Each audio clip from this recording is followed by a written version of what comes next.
धातु अधातु के पिछले वीडियो में हमने देखा कि धातुओं के बारे में थोड़ा जानकारी हासिल की हमने।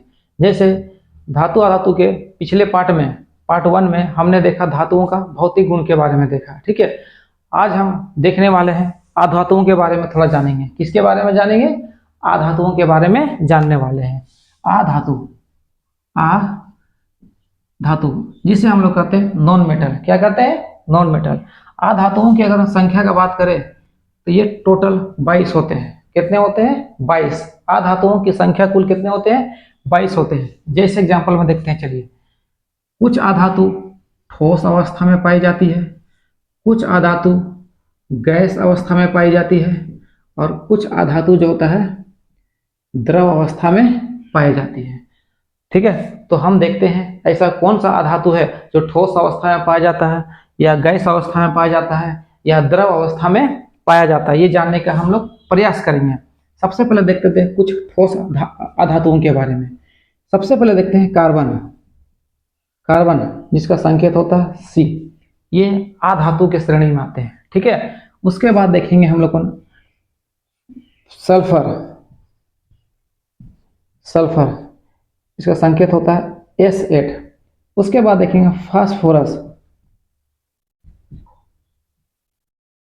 फास्फोरस इसका संकेत होता है P4।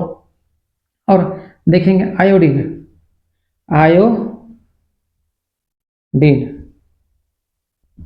इसका संकेत होता है I। ये ठोस अधातु है। और भी इनकी संख्या है। गैस देखते हैं। गैस ध्यान दीजिएगा, ठोस अधातुओं की संख्या जो होती है ये 10 होती है। कितनी होती है? 10 होती है। और गैस अधातुओं की संख्या 11 होती है, और द्रव अधातुओं की संख्या 1 होती है। ठीक है, कुछ गैस अधातुओं का नाम जानते हैं हम लोग। जैसे ऑक्सीजन इसका सूत्र होता है O2। ठीक है, नाइट्रोजन इसका संकेत होता है N2। ठीक है, आर्गन इसका संकेत होता है AR। उसके बाद हीलियम He। हाइड्रोजन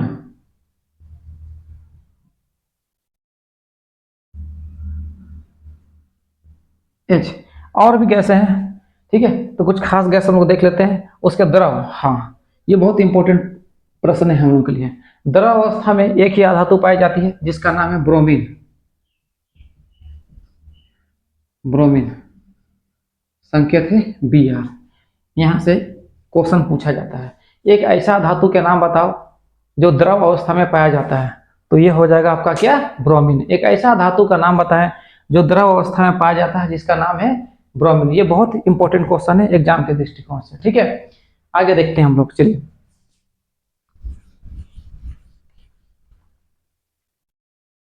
अब हम जानेंगे अधातु का भौतिक गुण। अधातु के भौतिक गुण, धातुओं के भौतिक गुण के बारे में जानेंगे। भौतिक गुण के बारे में जानेंगे। इसमें हम पहला देखते हैं चमक। किसके बारे में जानेंगे? चमक के बारे में जानेंगे। देखिए, अधातु में प्रायः चमक का गुण बिल्कुल भी नहीं पाया जाता है। अधातु में चमक का गुण बिल्कुल भी नहीं पाया जाता है, लेकिन हाँ, अपवाद में एक ऐसा धातु है जिसमें चमक का गुण पाया जाता है। जैसे आयोडीन में क्या होता है? चमक का गुण पाया जाता है। आयोडीन में किसका गुण पाया जाता है? चमक। जैसे हम लोग कोयला देखेंगे, कोयला को कार्बन बोलते हैं। ठीक है, ये धूसर रंग का होता है, ये बिल्कुल भी चमकदार नहीं होता है। सल्फर देखे होंगे, फास्फोरस देखे होंगे, ये बिल्कुल भी चमकदार नहीं होते हैं। और जितने भी गैस होते हैं वो तो दिखाई नहीं देते हैं, तो चमकेंगे कैसे? ठीक है, और ब्रोमीन ये द्रव अवस्था में पाया जाता है, इसलिए ये भी चमकदार नहीं होता है। तो अपवाद के रूप में एकमात्र ऐसा धातु आयोडीन है जिसमें चमक का गुण पाया जाता है। ठीक है, आगे देखते हैं। तो अधातु में चमक का गुण बिल्कुल नहीं पाया जाता है, अपवाद में आयोडीन है। आयोडीन एक ऐसा धातु है जिसमें चमक का गुण पाया जाता है। अगर हम दूसरा बात करें अधातुओं का भौतिक गुण में, तो इसमें भंगुरता का गुण पाया जाता है। भंगुरता किसका गुण पाया जाता है? भंगुरता का गुण पाया जाता है। जैसे भंगुरता का अर्थ है यदि हम किसी अधातु को पीटते हैं तो वो चूर चूर हो जाता है। कैसा हो जाता है? चूर चूर होता है। यदि किसी अधातु को हम पीटते हैं या चोट देते हैं तो वो चूर चूर हो जाता है। जैसे आप कोयला को देखे होंगे, कोयला कार्बन को कहते हैं, ठीक है। अगर उससे हथौड़ा या किसी भारी ठोस चीज से उसे पीटिए तो वो देखिएगा चूर चूर हो जाएगा या कई टुकड़ों में बढ़ जाएगा, ठीक है। तो इसे कहते हैं हम लोग भंगुरता। तो अधातु में पर्याप्त भंगुरता का गुण पाया जाता है। लेकिन अपवाद में एक ऐसा अधातु है जिसमें भंगुरता नहीं, कठोरता का गुण पाया जाता है। जैसे अगर एग्जाम्पल में ले तो हीरा विश्व का सबसे कठोर पदार्थ इस श्रेणी में आता है, ठीक है। हीरा कार्बन के ही अप्रूप है, लेकिन हीरा विश्व का सबसे कठोर पदार्थ है। जैसे हम देखते हैं कार्बन के 3 अप्रूप होते हैं। कार्बन के कितने अप्रूप होते हैं? 3 अप्रूप होते हैं। जैसे हीरा, ग्रेफाइट और फुलेरिन, ठीक है। इसमें हीरा सबसे कठोर पदार्थ का श्रेणी में आता है। तो याद रखिएगा विश्व का सबसे कठोर पदार्थ कौन सा है बोलेगा तो ये हो जाएगा आपका हीरा। क्या हो जाएगा? हीरा। तीसरा अगर हम बात करेंगे विद्युत कुचालकता। विद्युत कुचालकता कहने का मतलब है कि आधातु में विद्युत का चालन बिल्कुल भी नहीं करता है, ठीक है। आधातु में विद्युत का चालन बिल्कुल भी नहीं करता। कोई भी आधातु ले ले आप, 22 में से 11 आधातु ऐसे, मतलब 22 में से 22 आधातु ऐसे है जो विद्युत का आचालन मतलब कुचालक होता है। क्या होता है? कुचालक होता है, जिससे विद्युत गमन नहीं कर सकता। लेकिन अपवाद में है आपका ग्रेफाइट। कार्बन का एक अपरूप होता है ग्रेफाइट, ठीक है। ग्रेफाइट जो होता है ये विद्युत का क्या करता है? चालन करता है। ग्रेफाइट विद्युत का क्या करता है? चालन करता है, ठीक है। तो इसका सही अपवाद में हो जाएगा आपका क्या? अपवाद में हो जाएगा आपका ग्रेफाइट।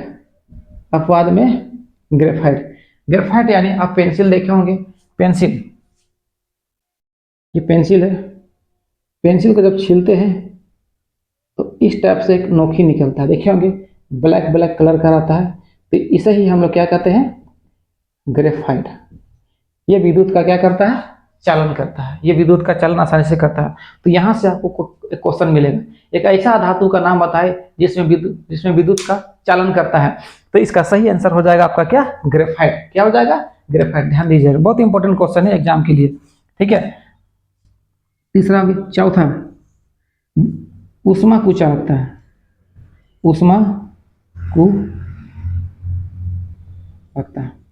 आधातु में ऊष्मा का चालन नहीं करता है। आधातु में ऊष्मा का चालन बिल्कुल भी नहीं करता है, ठीक है। तो ये हो गया आपका आधातुओं का भौतिक गुण हो गया, ठीक है। आधातु में चमक नहीं पाया जाता, लेकिन अपवाद में क्या हो जाएगा? आयोडीन, इसमें चमक पाया जाता है। आधातु में भंगुरता का गुण पाया जाता है, अर्थात आधातु का अगर हम पीटेंगे तो वो चूर चूर हो जाता है। लेकिन अपवाद में क्या हो जाएगा? हीरा विश्व का सबसे कठोर पदार्थ है, ठीक है। नेक्स्ट तीसरा हो जाएगा विद्युत कुचालकता। आधातुओं में विद्युत कुचालकता का गुण पाया जाता है, यानी आधातु से होकर विद्युत एक स्थान से दूसरे स्थान नहीं जा सकता। लेकिन परंतु अपवाद में क्या है? ग्रेफाइट एक ऐसा धातु जिससे होकर विद्युत एक स्थान से दूसरे स्थान जा सकता है। तीसरा हो गया, चौथा हो गया ऊष्मा कुचालकता। आधातु में ऊष्मा कुचालकता का गुण पाया जाता है। जैसे अगर कोयला का बात करें, कार्बन का बात करें, कार्बन में अगर हम ऊष्मा देंगे तो वो जलकर राख हो जाएगा, बल्कि ऊष्मा एक स्थान से दूसरे स्थान बिल्कुल भी नहीं जाएगा, ठीक है। तो यह हो गया अधातुओं का भौतिक गुण। अब हम जानते हैं उपधातु के बारे में।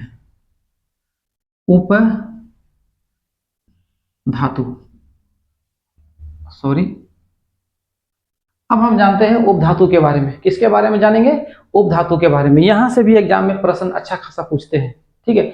तो ध्यान दीजिएगा, उपधातु। तो उपधातु का निर्माण जो होता है धातु और अधातु के मिलने से होता है। ध्यान दीजिएगा, धातु हो गया और अधातु। जब धातु और अधातु के मिलने पर किसका निर्माण होता है? उपधातु का निर्माण होता है। इसमें दोनों का गुण पाया जाता है, लगभग धातु और अधातु दोनों का गुण लगभग क्या हो जाता है? पाया जाता है। तो इसे क्या कहते हैं हम लोग? उपधातु कहते हैं। और उपधातुओं की संख्या की अगर हम बात करें तो ये 7 है। उपधातुओं की संख्या कितनी है? 7 है। जैसे देखते हैं, पहला देखते हैं बोरॉन। अगर हम दूसरा बात करते हैं तो सिलिकॉन हो जाएगा। Silicon, silicon. अगर तीसरा बात करते हैं तो germanium, germanium. Boron, silicon, germanium, arsenic, arsenic. पांचवा एंटामनी, एंटामनी। छठवा टेलुरियम, टेलुरियम। और अगर सातवां का बात करें तो ये हो जाता है पोलोनियम, पोलोनियम। अगर इसका हम संकेत का बात करते हैं, बोरोन का संकेत बी होता है, सिलिकॉन का संकेत SI होता है, जर्मेनियम का संकेत GE होता है, और आर्सेनिक का संकेत AS होता है, एंटामनी का संकेत SB होता है, और टेलुरियम का संकेत TE होता है, और पोलोनियम का संकेत PO होता है। क्या होता है? O। एग्जाम के दृष्टिकोण से यहाँ से बहुत अच्छे अच्छे क्वेश्चन पूछते हैं, बहुत अच्छा अच्छा जबरदस्त क्वेश्चन यहाँ से मिलेंगे आपको एग्जाम में, ठीक है। जैसे आप ध्यान दीजिएगा, आपको एग्जाम में पूछा जाएगा यहाँ पर कि आधातुओं की संख्या, सॉरी, एग्जाम में आपको पूछा जाएगा कि उपधातुओं की संख्या कितनी है, तो इसकी संख्या होती है 7। कितनी होती है? 7। देख लीजिए कितनी है, टोटल 7 है उपधातुओं की संख्या, ठीक है। अब यहाँ से देखिएगा दूसरा इंपॉर्टेंट पर्सन यहाँ से पूछे जाएंगे आपको कि निम्नलिखित में से कौन सा उपधातु है। उस ऑप्शन में 4 या 5 ऑप्शन देंगे, उसमें से कुछ धातु, कुछ अधातु, और एक वहां पर क्या दे दिया जाएगा? उपधातु दे दिया जाएगा। तो ये यहाँ से कोई भी एक ऑप्शन वहां पर रह सकता है, ठीक है। और भी यहाँ से क्या क्वेश्चन पूछे जाएंगे, ध्यान दीजिएगा, इन दोनों के बारे में यहाँ से पूछा जाएगा। सबसे पहले इसके बारे में देखते हैं, सिलिकॉन, ठीक है। सिलिकॉन और जर्मेनियम ये दोनों अर्धचालक है। क्या है? अर्धचालक है। सिलिकॉन और जर्मेनियम ये दोनों अर्धचालक है। इसका उपयोग मेमोरी कार्ड बनाने में किया जाता है, मेमोरी कार्ड, ठीक है। मेमोरी कार्ड जैसे आप देखे होंगे पहले के समय में 2 GB, 3 GB, 4 GB, 5 GB, 6 GB, 16 GB, 20 GB, 25 GB, 32 GB, 36 GB, ऐसा मेमोरी आते थे कंप्यूटर के। तो उसका निर्माण करने के लिए मेमोरी कार्ड का उसका निर्माण करने के लिए किसका उपयोग किया जाता था? सिलिकॉन का उपयोग किया जाता था, ठीक है। उसके बाद ये दोनों सिलिकॉन और जर्मेनियम अर्धचालक है, अर्धचालक है, इसलिए इसका उपयोग जो होता है सौर पैनल बनाने में किया जाता है। सौर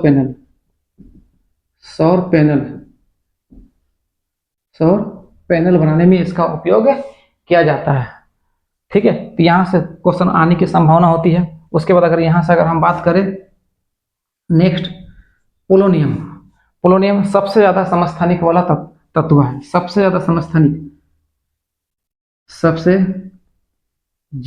समस्थानिक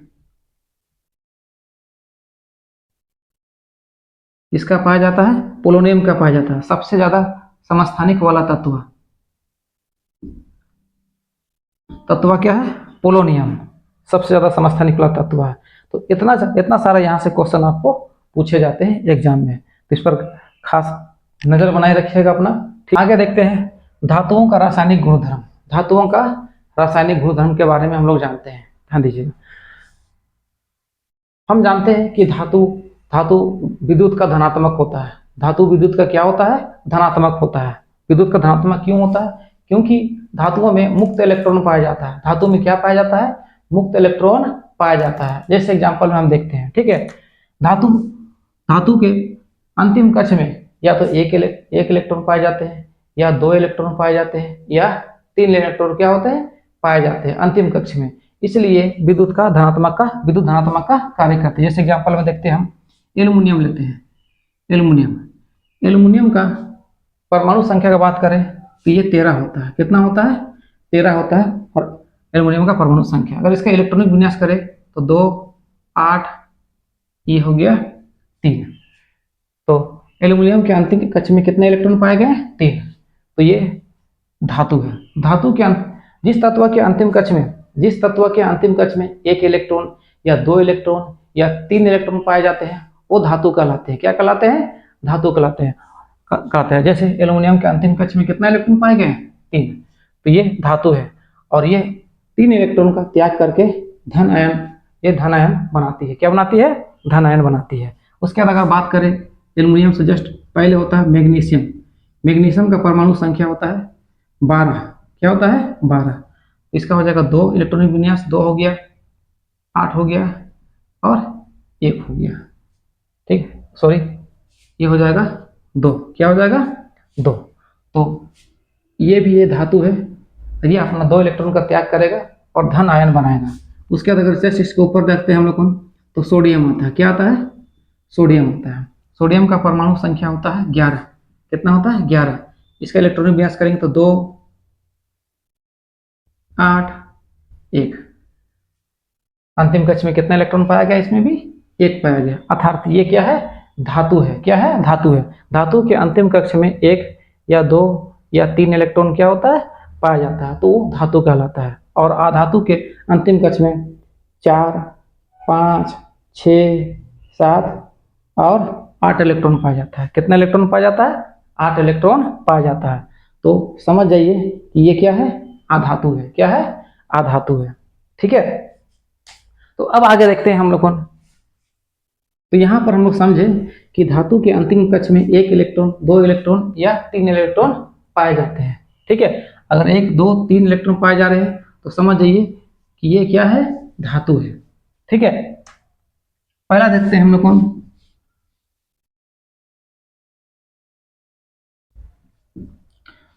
धातु का वायु के साथ अभिक्रिया। धातु का वायु के साथ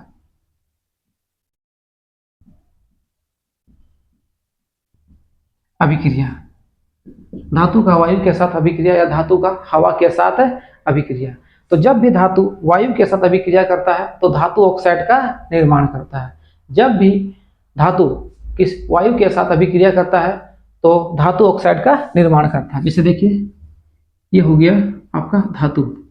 धातु जब वायु यानी ऑक्सीजन, वायु यानी ऑक्सीजन, ऑक्सीजन से अभिक्रिया करता है तो धातु ऑक्साइड बनाता है। धातु ऑक्साइड, धातु ऑक्साइड का निर्माण करता है। ध्यान दीजिएगा, जब भी कोई धातु ऑक्सीजन के साथ अभिक्रिया या ऑक्सीजन यानी वायु के साथ अभिक्रिया करता है तो धातु ऑक्साइड का क्या करता है? निर्माण करता है। जब भी कोई धातु ऑक्सीजन के साथ अभिक्रिया करता है तो धातु ऑक्साइड का निर्माण करता है। और धातु ऑक्साइड की प्रकृति हमेशा क्या होता है? क्षारीय होता है, क्योंकि धातु में क्षारीय गुण पाया जाता है। धातु में किसका गुण पाया जाता है? क्षारीय गुण पाया जाता है। इसलिए धातु के ऑक्साइड की प्रकृति भी क्या होती है? क्षारीय होती है। जैसे एग्जाम्पल में हम कुछ धातु लेते हैं, जैसे अगर हम लेते हैं कुछ धातु, ये मैग्नीशियम लिए और इस मैग्नीशियम को हम ऑक्सीजन के साथ अभिक्रिया करवाएं। किसके साथ अभिक्रिया करवाएं? ऑक्सीजन के साथ अभिक्रिया करवाएं। तो जैसे ऑक्सीजन के साथ अभिक्रिया करवाएंगे तो मैग्नीशियम और ऑक्सीजन मिलकर के ये मैग्नीशियम ऑक्साइड का निर्माण करेगा। मैग्नीशियम ऑक्साइड का निर्माण करेगा। इसे संतुलित करते हैं। देखिए चलिए, यहाँ मैग्नीशियम 1 है, उधर मैग्नीशियम कितना है? 1 है। ठीक है, ये संतुलित है। यहाँ ऑक्सीजन का 2 परमाणु है, उधर ऑक्सीजन का कितना परमाणु है? 1 परमाणु है, यानी ऑक्सीजन इधर 1 है। तो यहाँ आगे 2 लिख देंगे तो ऑक्सीजन 2 हो गया, तो मैग्नीशियम भी कितना हो गया? यहाँ 2। लेकिन यहाँ मैग्नीशियम कितना है? 1। तो यहाँ 2 को लिख देंगे आगे में, तो ये मैग्नीशियम भी क्या हो गया? 2 हो गया। ठीक है, ये आपका पहला एग्जाम्पल हो गया। अगर हम पहला एग्जाम्पल हो गया, अगर हम दूसरा एग्जाम्पल देते हैं कॉपर। कॉपर यानी तांबा को। ठीक है, यदि इसे हम गर्म करते हैं ऑक्सीजन की उपस्थिति में, किसकी उपस्थिति में? ऑक्सीजन की उपस्थिति में हम गर्म करते हैं तो ये क्या बनाएगा? Copper oxide. क्या बनाएगा? Copper oxide. कॉपर ऑक्सीजन के साथ मिलेगा, कॉपर ऑक्साइड बनाएगा। कॉपर ऑक्सीजन के साथ मिलेगा, क्या बनाएगा? Copper oxide. कॉपर ऑक्साइड का निर्माण करेगा, CuO, कॉपर ऑक्साइड का निर्माण करेगा। यहाँ भी समीकरण संतुलित बिल्कुल नहीं है। ठीक है, यहाँ देखिए कॉपर 1 है, यहाँ कॉपर 1 है, बराबर सही है। यहाँ देखिए ऑक्सीजन कितना है? 2 है। यहाँ देखिए ऑक्सीजन कितना है? 1 है। तो इसको भी 2 करना पड़ेगा ऑक्सीजन को, तो आगे 2 देंगे तो ऑक्सीजन कितना हो गया? 2। और कॉपर भी कितना हो गया? 2। तो ऑक्सीजन 2 है, कॉपर यहाँ 1 है, तो कॉपर में यहाँ 2 दे देंगे तो कॉपर क्या हो जाएगा? 2 हो जाएगा। देखिए कॉपर 2 हो गया, कॉपर 2 हो गया, ऑक्सीजन 2 है, ऑक्सीजन कितना है? 2। तो ये हो गया आपका संतुलित। तो यहाँ पर हमको जानने को मिला कि जब भी कोई धातु ऑक्सीजन के साथ अभिक्रिया करता है तो धातु ऑक्साइड का निर्माण करता है। और धातु ऑक्साइड की प्रकृति जो होती है ये क्या होती है, क्षारीय होती है, बिल्कुल क्षारीय होती है, ठीक है, क्षारीय होती है। अब आगे देखते हैं हम लोग, ठीक है। जैसे हम कुछ धातु लेते हैं, जैसे लिथियम,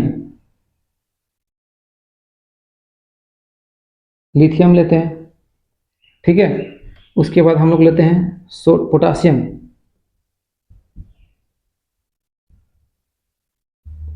पोटासियम लेते हैं, फिर लेते हैं सोडियम। ये 3 धातु लेते हैं। ये तीनों धातु बहुत ही अभिक्रियाशील धातु है। ये तीनों धातु क्या है, बहुत ही अभिक्रियाशील धातु है। जैसे ही वायु या जल के संपर्क में आता है मतलब आते हैं ये सब, इन तीनों में क्या हो जाता है, आग पकड़ लेता है। जैसे ही लिथियम, पोटासियम और सोडियम जल के संपर्क में आता है, ये स्वतः ही जल उठती है, यानी इस पर क्या पकड़ लेता है, आग पकड़ लेता है, ठीक है। तो ये सब बहुत अभिक्रियाशील धातु है, इसलिए इन तीनों धातु को किसमें रखा जाता है, मिट्टी के तेल में, मिट्टी के तेल में डुबोकर रखा जाता है। मिट्टी के तेल में डुबोकर रखने से ये मिट्टी के तेल के साथ ना ही अभिक्रिया करती है और ना ही इसमें क्या होती है, घुलती है।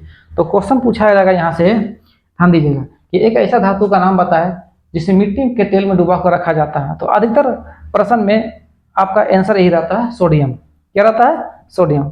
लिथियम और पोटासियम नहीं रहता है। अगर सोडियम नहीं रहेगा तो ये दोनों जवाब उसका हो सकता है। ये तीनों धातु को मिट्टी के तेल में डुबा कर रखा जाता है। ये तीनों धातु बहुत ही अभिक्रियाशील धातु है। जैसे ही हवा के संपर्क में आता है या ऑक्सीजन के संपर्क में आता है या जल के संपर्क में आता है, ये तुरंत स्वतः ही क्या होती है, जल उठती है, ठीक है। इसलिए तीनों को मिट्टी के तेल में डुबा कर रखा जाता है। ध्यान दीजिएगा, ये तीनों धातु मुलायम धातु है। क्या है, मुलायम धातु है। खास करके पोटासियम और सोडियम, इन दोनों धातु को आसानी से हम क्या कर सकते हैं, चाकू से काट सकते हैं। लिथियम, पोटासियम और सोडियम, ये तीनों धातु जो है आपका मुलायम धातु है। इन तीनों धातु को हम आसानी से चाकू से क्या कर सकते हैं, काट सकते हैं। तो यहाँ से प्रश्न उठता है कि एक ऐसा धातु का नाम बताए जिसे आसानी से चाकू से काटा जा सकता है। तो ऑप्शन में रहता है आपका क्या, सोडियम रहता है।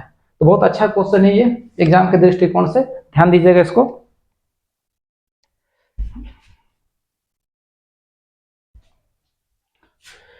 नेक्स्ट देखते हैं उभयधर्मी ऑक्साइड। उभयधर्मी ऑक्साइड के बारे में जानते हैं। ये भी यहाँ से भी एग्जाम में प्रश्न पूछे जाते हैं और खास करके इसका जो उदाहरण होता है या एग्जाम्पल होता है बहुत ज्यादा पूछे जाते हैं। तो ध्यान दीजिएगा, उभयधर्मी ऑक्साइड, उभय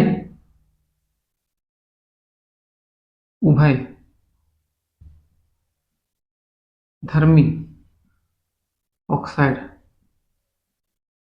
ध्यान दीजिएगा, उभय मतलब होता है दो, धर्मी मतलब होता है धर्म, और ऑक्साइड मतलब होता है ऑक्साइड, मतलब दो धर्म दिखाने वाला ऑक्साइड, यानी दो गुण दिखाने वाला ऑक्साइड।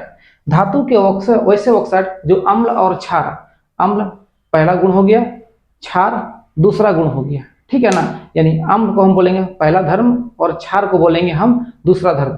तो धातु के वैसे ऑक्साइड जो अम्ल और क्षार दोनों का गुण प्रदर्शित करता है उसे क्या कहते हैं, उभयधर्मी ऑक्साइड कहते हैं। हो गया,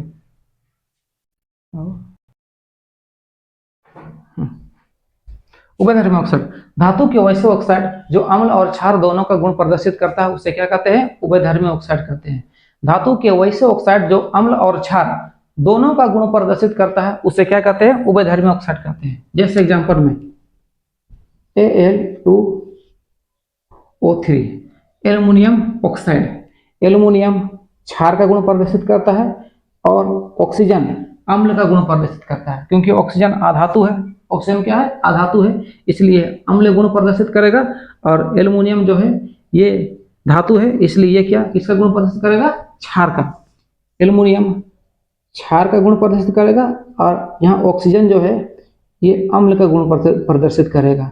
यानी ये अम्ल और क्षार दो धर्म दिखा रहा है, दो गुण दिखा रहा है, तो इसे ही कहते हैं कि हम लोग को उभयधर्मी ऑक्साइड।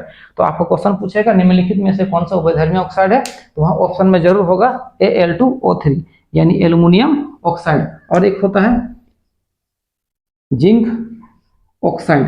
क्या होता है, जिंक ऑक्साइड। जिंक क्षार है इसलिए क्षारीय गुण दिखाएगा और ऑक्सीजन आपका अम्लीय गुण दिखाएगा। तो जिंक ऑक्साइड भी आपका उभयधर्मी ऑक्साइड का गुण दिखाता है, ठीक है। तो ध्यान दीजिएगा, एल्युमिनियम ऑक्साइड और जिंक ऑक्साइड ये दोनों उभयधर्मी ऑक्साइड के उदाहरण हैं। तो एग्जाम के दृष्टिकोण से ये दोनों क्वेश्चन जो है बहुत ही महत्वपूर्ण है, एल्युमिनियम ऑक्साइड और जिंक ऑक्साइड। फिर से ध्यान दीजिएगा, उभयधर्मी ऑक्साइड, धातु के वैसे ऑक्साइड जो अम्ल और क्षार दोनों का गुण प्रदर्शित करता है, इसे क्या कहते हैं? उभयधर्मी ऑक्साइड कहते हैं, जैसे Al2O3 और ZnO।